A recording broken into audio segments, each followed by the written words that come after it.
The following podcast is intended for mature audiences. If you enjoy our work, please like, comment, subscribe, and follow the links in the description. Thanks for your support, and enjoy.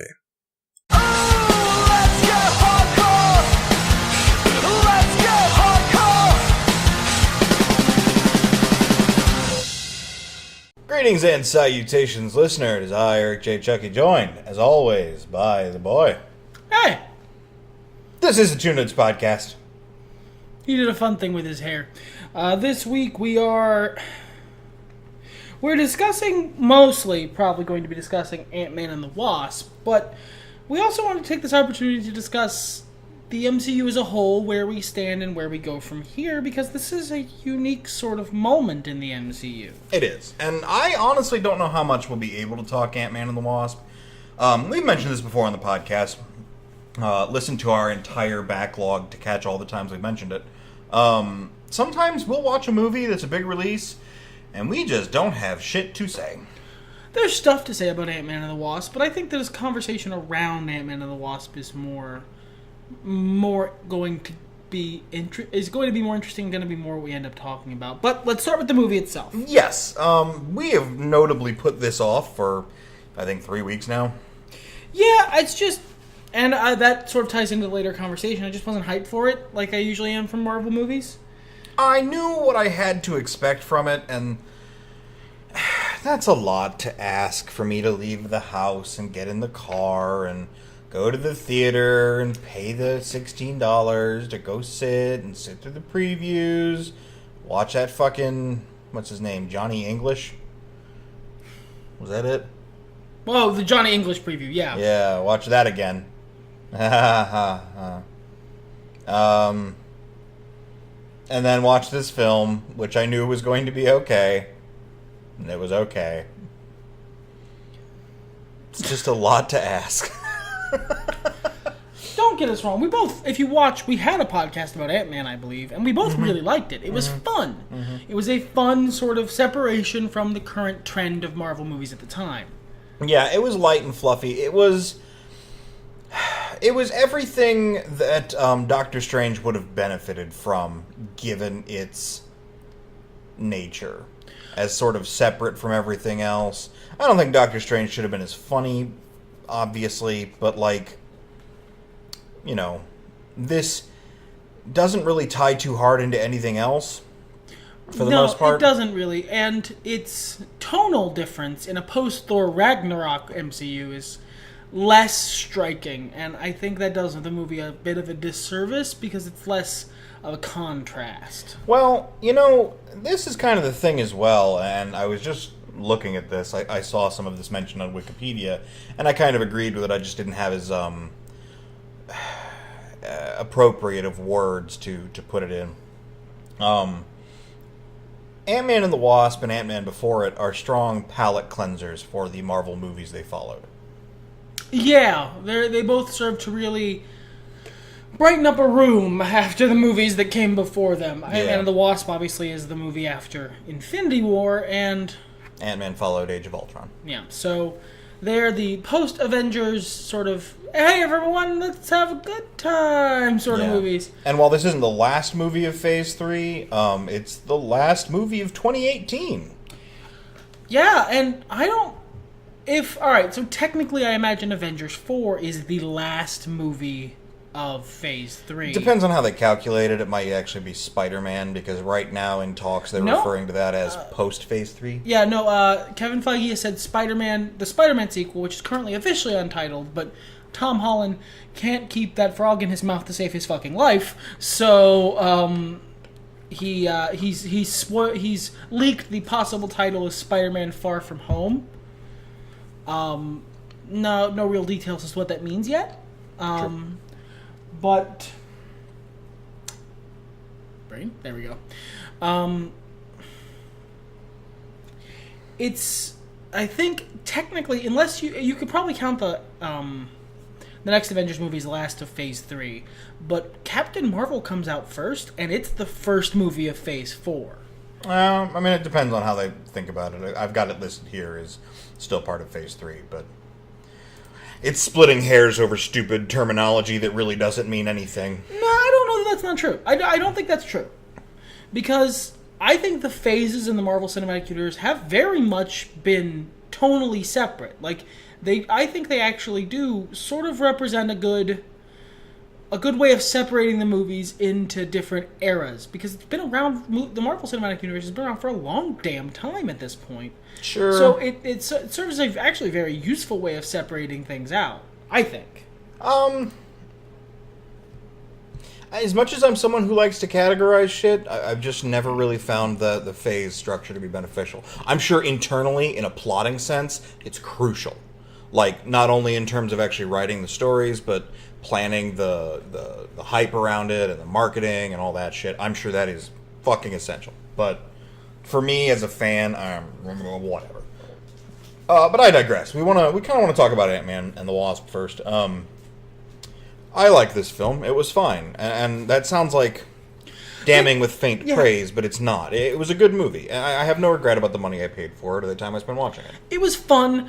I wouldn't regard it as anything super special, but I would regard it as a good sequel to Ant-Man. Mm-hmm. And at the end of the day, that's all I really wanted this movie to be. So I'm not disappointed at all. It was a good sequel to the movie that preceded it. It was, they took it an interesting place from the events of the character in Civil War, which is really cool. They really tied that in. That was a major driving force behind the plot of the sequel, which is really awesome.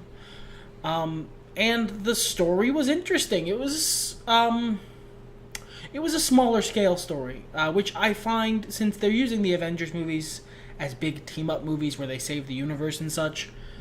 And then again, Civil War was also pretty small scale in terms of the actual, like... Oh, that was a Captain America movie, so... Oh, yeah, I count it as, like, half an Avengers movie. Other people do. But, I liked that it was smaller scale. I liked that at the end of the day, it was a story about trying to save one or two people's lives. Yeah. Then destroying most of San Francisco in the process. Not most, just, like, 3 streets. Look, my entire knowledge of San Francisco comes from Watch Dogs 2, so most of San Francisco. That's fair. They did a good job with San Francisco. Like, I really felt like I was, like, sometimes in most movies, not just comic book movies, but in most movies, the location can boil down to being not much more than a nameplate in sweet, sweet Helvetica font right at the beginning. You don't feel the location very strongly. I felt that San Francisco. I felt like this was in the Bay Area, as it were. Yeah, it's a benefit you get of shooting on site, you know. A lot of times they'll shoot elsewhere and be like, yeah, this is totally Chicago. Or Detroit. This is totally, you know, this is Sokovia, which that's a fake place, but sure. But like, I wanted to praise that, and I do want to highlight the actors in this movie were quite good. There was a rough period of acting, or the first 20 minutes of the film, which was weird. Like the opening. So the movie starts with a fictional device that I'm not amazingly fond of, which is the As You Know, where Hank Pym is for some reason telling the story of how he lost his wife to his daughter, which she was there for parts of the story he was telling, like when he came back and told his daughter. And he just, like, he was telling her the whole story. And I recognize it's a narrative framing device to give it to the audience again, just in case they forgot from the last Ant-Man. But why? Why would he just... Like, I've lived with White a long time. I don't sit him down and go, so, remember the night we first met? And then tell him the whole story of the night we first met while he sits there and silently nods along. That's not a thing that happens.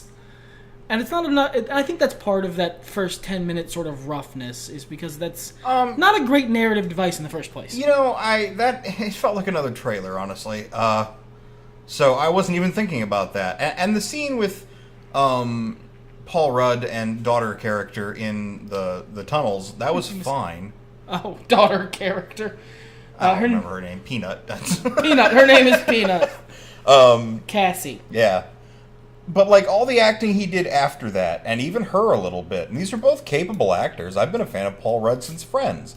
I don't know where the acting went. Since he was crap bag? Since he was crap bag.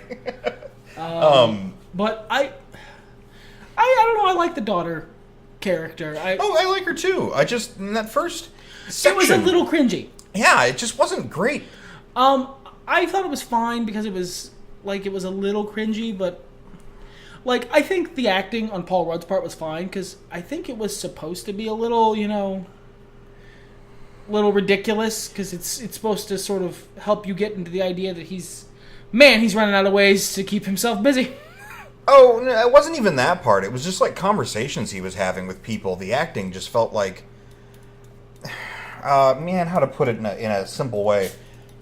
Hi, my name is Ant-Man, and I do the Ant-Man thing, and everybody is my friend except for how I've all driven them away. Gosh, what a pickle I find myself in. Like, it was just, it didn't have the commitment that you usually see in A, Paul Rudd, and B, actors in the Marvel Cinematic Universe in general.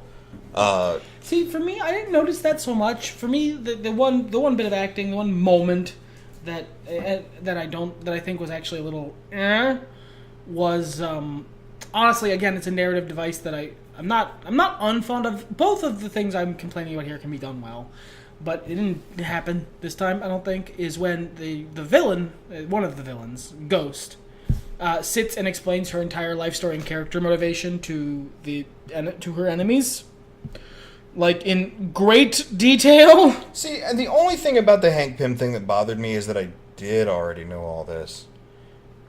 And maybe that's part of it, but that can't be the case for Ghost because I don't know from fuck with Ant-Man. Well, I mean that shit was made up. Nobody knows shit about Ghost in comics, and Ghost is a dude in the comics, so.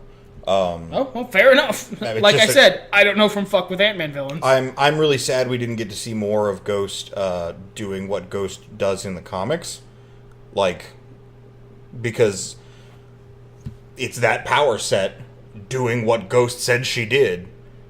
That's fucking cool. Yeah, that sequence was really cool. Yeah. Where the Hydra section of S.H.I.E.L.D. had another spookier Winter Soldier. But,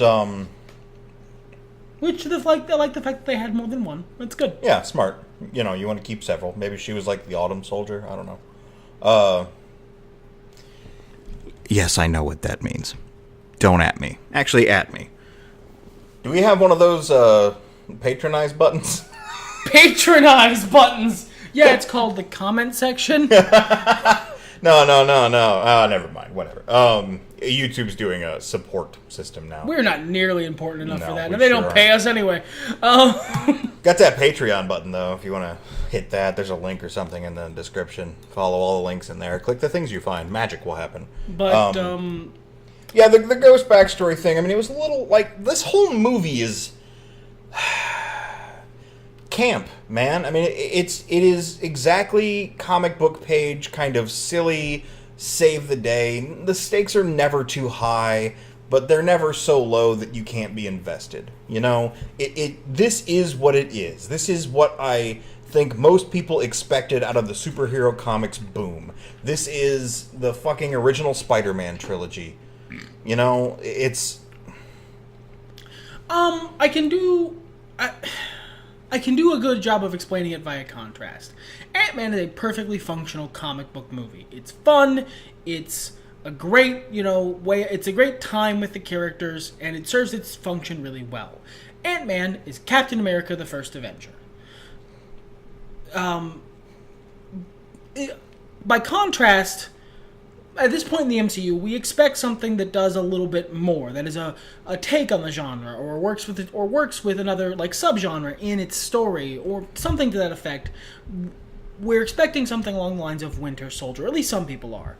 I was really just expecting it to be Ant-Man, I was expecting it to be what it was. So yeah, I was expecting Ant-Man 2. It's the same as the first one, with a similar cast, but different circumstances. And that's what we got. It's the next issue of the comic. Yeah. And honestly, with the MCU in full swing like this, and the big Avengers crossover events that are just comics crossover events, and everything's all interconnected, you gotta watch all the movies, aka read all the comics for anything that makes sense. It's nice to have a standard standalone weekly that... Yeah, I'm not criticizing this at all. I mean, we are. We've said a couple things which are criticisms. I didn't mean it as a criticism. It's camp, and that's a good thing. It is a refresher. It's more fun. talking about the acting bit. That was weird. Like, I don't... To me, when I point out things like that, especially when it comes to acting, that comes down to directorial decisions. That's not wow. And probably editing more than anything. Possibly editing as well. That's not wow. Paul Rudd sure was a terrible actor those days, and nothing could have solved this. No, that's not... Because actually, you notice, in the way we talk, you'll notice that's not really ever what we're saying. Because we don't actually say, this actor's terrible, usually, unless it's always. Normally, the joke is, that's the take you went with. Yeah. Like, that's the director and editor's job, not the And it actor. wasn't quite that bad. It was just flat. It didn't have the life I'm used to from that actor. But, anyway. Maybe there was something there they saw that I didn't. I don't know. It's not a huge deal. It's just, it's always frustrating when a movie, no matter my level of hype for it, kind of idles in the parking lot before it bothers going where it's going. Yeah, you don't really enjoy, like, there are movies where you can enjoy a good long-paced setup. Sure. But in general, I find you don't. It depends on the tone, I want a movie to and you know what, maybe it's because I don't have or want children, because, yeah, that really sweet sequence at the beginning would sure bring a parent's heartstrings into things, but I would have cared more if he was going through that tunnel with Luis or an aunt. Whereas, I don't have or want children, but I still can recognize... I mean, I got what they were doing, obviously, but... I'm still slightly more a functional human being in that respect, and that I can recognize a cute scene when I see it. I'm a functional human being in 2018, I'm the boy. Serotonin in this economy. So, yeah, I don't... I think it was a good film. I don't know how else to... There were really cool effects. I thought Ghost was a really cool character. I liked Walter Goggins playing... Well, what the fuck is that guy's name? The sleazy dude. Replaceable arms dealer. Yeah. Man. he really... His character was Walter Goggins. Not enough teeth to have been full Goggins. Needed more teeth. Sonny Birch. Walter, you did a great job, man, but you were not playing a memorable dude. Who cares? It's him. I liked seeing him in the film. Fucking side note. Secret MVP of this fucking movie, Bobby Cannavale. The guy who plays the stepdad, Paxton. Mm-hmm. Oh my god. Every hug. He had 5 seconds of screen time, and everything he did on screen made me laugh. Which was great, actually, because it was good storytelling from the last film. Yeah, because his character arc is over, but he's just this guy now, with this really supportive, genuine dude. Fantastic. I'm happy. I'm happy that that happens. I'm happy that we veered away from this very cliched standard, the new guy and the old guy not liking each other. And no, they moved on. They're fucking adults. Yeah, same thing with his ex. How she was all nitpicky about him. Yeah, she was kind of shitty last movie. But now to be fair, she was shitty because he was a shit. Now she's super supportive and shitty at people who are antagonizing him. Because he's not a shit anymore. Baselessly. He got his shit together and he's a superhero now. So instead of being needlessly bitchy about it, she's on his side. Because he got his shit together. Still needlessly bitchy, but at others. Yeah, she's pointed in the right direction. That is to say, the direction away from the people we're meant to empathize with. I really liked it because it's quiet but really adult shit. You move on. You get over your bullshit and you move on. I will say that's one thing Ant-Man 1 did better is start off and suck me in and, really get me into the... Ant-Man 1's opening was really good. Yeah, really quality opening. This one didn't have as good an opening, but we were already you should already be invested in the characters at this point. It's kind of how Marvel movies do it. The second movie, they expect you to already be invested. Yeah, I guess. Notable exception, Winter Soldier, because that movie pulled you right back in.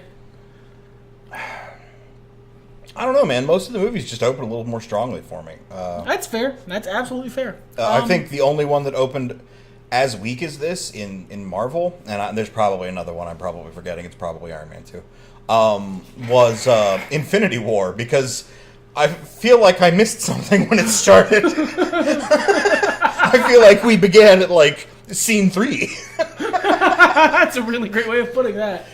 But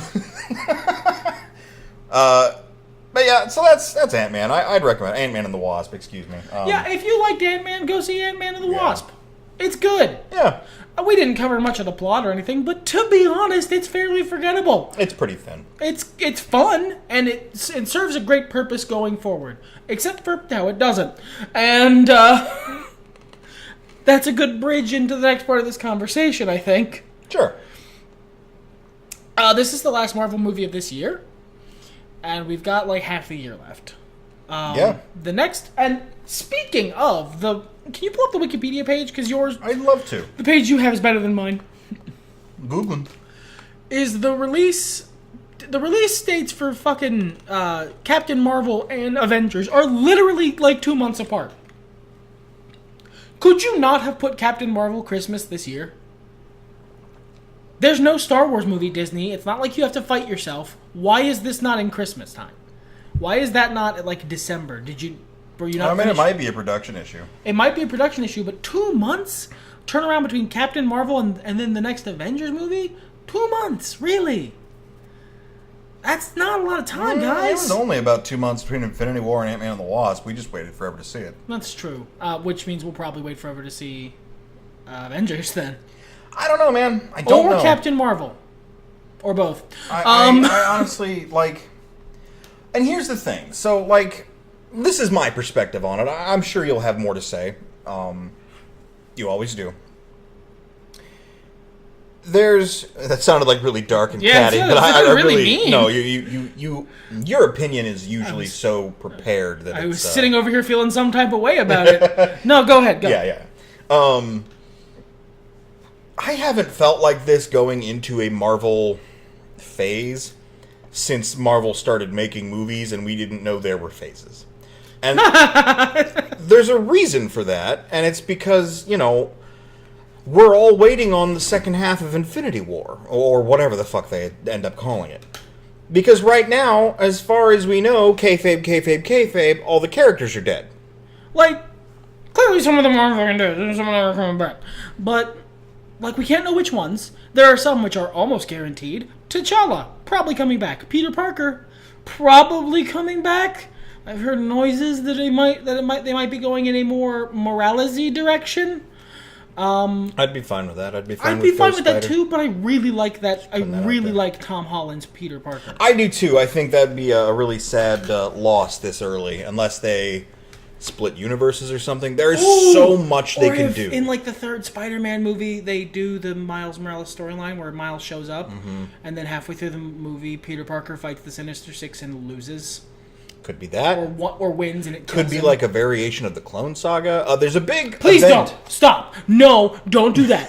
Stop. Don't fucking put that shit in a universe. That's not... Don't be careful, motherfucker. There's an event going on right now in the comics where all of the Spider-Mans are getting together for a big bash. So maybe they might be doing something along those lines. Yeah, they do that fair. Like, it's like a semi-annual family spider reunion at this point. There's a lot of possibilities, and honestly, too many possibilities. Because let's look at the last time we watched Ant-Man. All right, that was 2015 for those keeping track. Yeah, that was 2015, around the same time of year. We knew we had coming another Guardians of the Galaxy. We had Civil War. Doctor Strange. I think we knew about the Spider-Man movie at that point. Maybe not. We knew another Thor movie was coming. This is a really good way of illustrating it, because we're looking at the movies here, and legit, the gap is the same between Ant-Man and Captain America: Civil War, July to May the next year. It's the same gap, and I was excited for Civil War at the end of Ant-Man. At the end of Ant-Man and the Wasp, I'm tired. I'm looking forward to being past this upcoming Avengers film. Because, look, everybody's speculating it, and there's a lot of reasons to do so in terms of, like, contracts and litigation, and people want to do other shit. But it's pretty much assumed that the Avengers, as we've known them for the last 10 years, are coming to a close. Yeah, we are probably losing, at the very minimum, Captain America and Iron Man. And okay, fine, whatever, and make the big build-up, do the big movie, and go into Phase 4 and bring me new Avengers, and go until the end of the Earth, until I die, bring me new Avengers movies. Yeah, there are so many cool Marvel characters. There are so many really cool ones, and more Avengers movies and more Marvel TV shows means more of those. Yeah, but like, these are the scheduled films we've got coming. Captain Marvel, which is kind of a mixed bag there, because she's... the iteration they're drawing from. I'm going to try to be... I'm going to delegate. You can do this better than me. Go. The iteration of the character that they're drawing from is not necessarily a positive person. Much like, at the time Iron Man came out, Tony Stark was a fucking asshole. He was an alcoholic train wreck who was manipulative and smug in both the regular and Ultimates line. Yeah, he sucked. Iron Man sucked at the time. So, like, there is that hope and that maybe expectation. That's not quite the right word, but that Brie Larson will Robert Downey Jr. this fucking thing. Especially because she's a capable actress. She's a good actress. Why would they want to make the main character of the movie a douche? And the main character of the movie, and this is confirmed from Kevin Feige, the linchpin of the Avengers going forward. She's going to replace Captain America in that slot. Sure. Or, she's gonna, if Chris Evans decides he wants to stick around in a lesser role or whatever, which still might happen.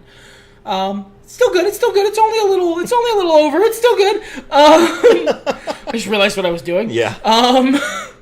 But she's going to be the leader of, she's going to be the central Avenger going forward. Sure. Because she's the most powerful character they've introduced, because they're going with a really high power version of Carol. Sure. Well, she's powerful in the comics. She's not like Superman plus Phoenix kind of shit. Not as powerful as either of those. No, but still, in terms of general power set, and if you notice, Marvel Cinematic Universe doesn't have a flying brick. The closest they got is Iron Man. Yeah. So this is your standard flying brick, and the only other bricky person who's been around in the last Avengers movie was Thanos, and well, we all noticed that there was a problem there, didn't we? Until Thor showed up with his new big axe friend, and missed. So, I guess Thor is a flying brick as well. Sure. But, he gets bothered by stuff. Sometimes he has to leave for a while. Yeah, and Captain Marvel's a powerful character in the comics, but why would they... I can understand her as a comic character.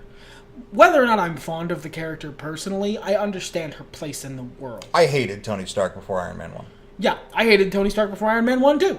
I spent most of my life not knowing who the hell that guy was. I liked his power set, but didn't like the character. With Captain Marvel, with Carol Danvers, I like the power set. I don't like the character very much. She's kind of sanctimonious, at best. But I was really, really hoping that they were going to go a different way with it. That we were going to get a version of the character who I liked being around. And we might. We might. The more I see from the internet, the less it seems like I'm gonna. But speculating on what the internet thinks is going to happen is probably not the safest thing to do. I'm hoping against hope that I get the Robert Downey Jr. effect and I end up liking Captain Marvel after this, because if it's really good, they'll go back and Carol's personality in the comics will change to someone who's less insufferable, and that'll be great too. Sure. But regardless of all that, obviously that's a contributing factor and it makes things uneasy. And it's a lot of it is coming outside the next Avengers film and going, all right, well, what are we working with going forward? Yeah, and we don't know. And it's very up in the air. It's very sort of unknown. And literally, Captain Marvel, untitled Avengers film, Spider-Man, and maybe the next Guardians of the Galaxy movie are all that we've got. And a bunch of the details of all that shit is really up in the air at this point. So Spider-Man, I have full confidence is happening. I fully do, but until we're past the Avengers, I can't be... You don't know what form it's going to take. Yeah, and they can't tell us anything else, because that's what I was pointing out by listing all those movies earlier. After we saw Ant-Man in 2015, we knew we were getting another Cap movie. We knew we were getting Doctor Strange. We knew we were getting Guardians of the Galaxy 2. I believe we knew about Spider-Man. That might have come a little later. We knew we were getting Thor Ragnarok-ish. I think the title dropped pretty early. And we knew we were getting Black Panther. And they've been talking about the two-part Infinity War forever. So we knew that was coming too.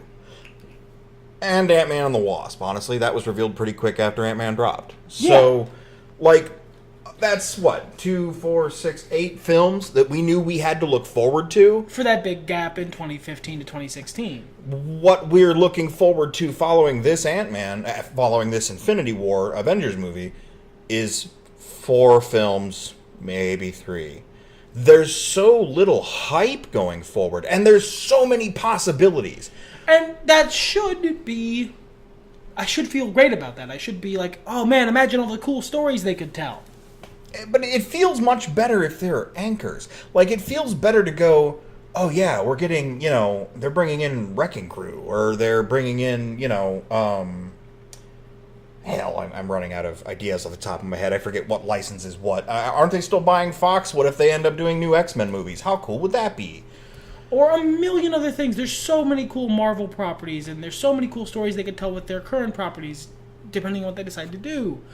I mean, you mentioned it earlier after the movie when we were literally grocery shopping, that, if they decide to go in a new direction instead of Miles, they could do Ghost Spider, and that'd be fucking dope. I'd love that. Yeah. If they decided to go, there's even so many ways they can, decide what happens in the next Avengers film to step forward. I've been talking for a long time that they might literally Scarlet Witch the whole thing, which would be such an interesting way to create mutants in that universe. Yeah, just Scarlet Witch the whole thing, and mutants happen. Or they could do something with time travel, as they've suggested at the end of Ant-Man. Or it could be, a lot closer to how the comics went down and just abuse of the Infinity Gauntlet. Or who knows, man? There's all these possibilities. And I've heard other theories as well. But none of them are close to being concrete. So it's sort of a double-edged sword. On one hand, no, we don't know what's happening. This is, cinematically speaking, as much as the Avengers crossover, the Infinity War crossover was so ambitious, doing something like this where you've got a strong franchise and you are waiting almost a full year. Because how are they going to... how are they going to build the next Spider-Man movie? How are they going to advertise? When? Yeah, when are you going to advertise for that? In the 2 months between the next Avengers and it? Or are you going to spoil the next Avengers movie by advertising it beforehand? 2 months... That's not bad for trailer time. If you just do teasers... a Marvel movie? If you just do teasers, up until then, people will give a lot of breadth to a teaser. That's fair. But, and maybe they will just spoil it, man. I mean, we went to see of Age of Ultron, and literally in the ads before the film, they spoiled parts of the movie in the fucking Lego skit. God, I forgot they did that. Yeah. So, who knows? But that's a big risk in and of itself. That's another consideration to take. And, where are we going to be sitting? Where is everything going to be sitting? And that's cool on one hand. But on the other hand, I'm very tired. I just want to be excited about what's coming next. I want to be excited that I might get a full Doctor Strange movie featuring the character Doctor Strange and not gigantic asshole Stephen Strange. As he was in Infinity War, where he was just Doctor Strange. Or as he was in fucking Ragnarok. Where he was just Doctor Strange. Where he just became Doctor Strange while no one was looking. Yeah, do that. Sure. Or, I know I'm getting another Black Panther movie. And I know it is amazingly greedy of me to ask for another Black Panther movie. The universe already came down from on high and gifted me a Black Panther movie. Kids, if you haven't seen, literally the first 5 episodes of our podcast, we asked for Black Panther and Wonder Woman, and the Emperor giveth and the Emperor taketh away. I liked Wonder Woman. But... I liked parts of Wonder Woman. It's greedy to ask for another one, but I want another one. I want to be safe in the knowledge that I will have another one. I want something that's as exciting as Thor Ragnarok and explores that, Yeah, there's so much shit in the Marvel universe. There's so much cosmic Marvel to go through. Some of it's happening in Captain Marvel. Sure. Because Ronan the Accuser is back in Captain Marvel. Oh, I love that actor. Lee Pace is a character in Captain Marvel. He's going to be Ronan the Accuser, so at least part of it takes place in space. So, that's cool. Yeah, and that's great news. And, I mean, look, we're going to see these movies either way. This is a franchise that... I've said it before, to say it again. I live in a golden age. Growing up, I never expected to be this lucky. I feel bad that I don't go see more DC movies, even though I don't think I'll like them, because I don't want to ever be the reason they stop making these fucking movies. Buddy, we can go see Teen Titans Go to the Movies. I'm not going to go see that. This and fuck Batman. The Hawk and Dove show looks great.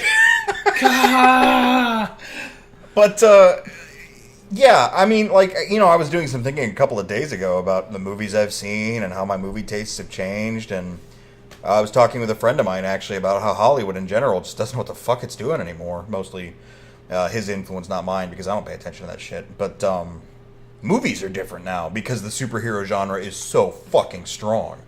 And just, people keep talking about this bubble. I ain't see a bubble, son. I see a dome. I see a fucking Epcot Center dome that's taking over the whole world. 2 big round ears right on top. Like a suit of armor? Because I'd get behind that. Peace in our time. The Ultron was right. He was, though. For a little bit, I was considering that, this big breather and the lack of knowing what comes after was a bad idea. You mentioned actually specifically that you were concerned that the space between Infinity War and the next Avengers film was probably a bad idea. I might have expressed similar sentiments at the time. It's just because of the cliffhanger, you're just leaving your audience on tenterhooks for a long time there. At the same time, I think this might be a good breather. Pull culture back from the, inundation of the superhero movies. We've got half a fucking year where we don't have to worry about it. I don't even think DC's actually doing anything. Aquaman's later this year, and I actually am going to see that. We'll see Aquaman. It's got Black Manta in it. It's got my $1. I don't care if at the end of it they find out that Aquaman and Black Manta have the same mom or something. That's fine. Sure. Whatever, I don't care. Who cares? Black Manta's there. Black Manta's great. Jason Momoa's in it. He almost got me into the Justice League. He almost got me into the Justice League movie. And you know my opinions on the current DC entertainment universe. So I'm curious to see.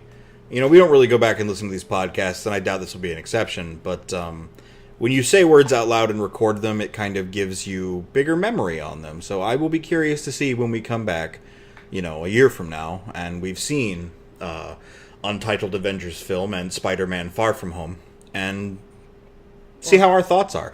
What has popped up in the Comic-Con of 2019. Or the D3, if there's going to be one of those. That might be why they were so quiet this year at Comic-Con. Sure. I'm